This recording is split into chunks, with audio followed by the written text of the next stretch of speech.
We are UK Youth for Nature, the UK's leading youth movement calling on governments to act on the nature crisis.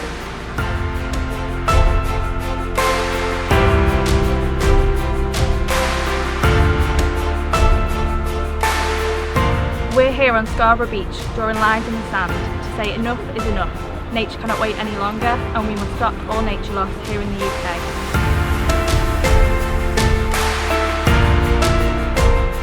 We want to tell the governments of the UK that without nature, without wildlife and healthy ecosystems, we will never tackle climate change. The governments of the UK must dramatically increase their ambition.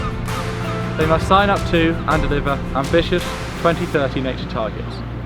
They must act now to stop the loss of nature.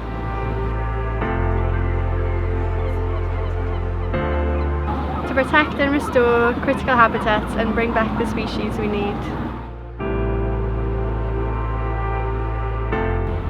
For food security, for climate change, for people's health, for our future, and for young people across the UK.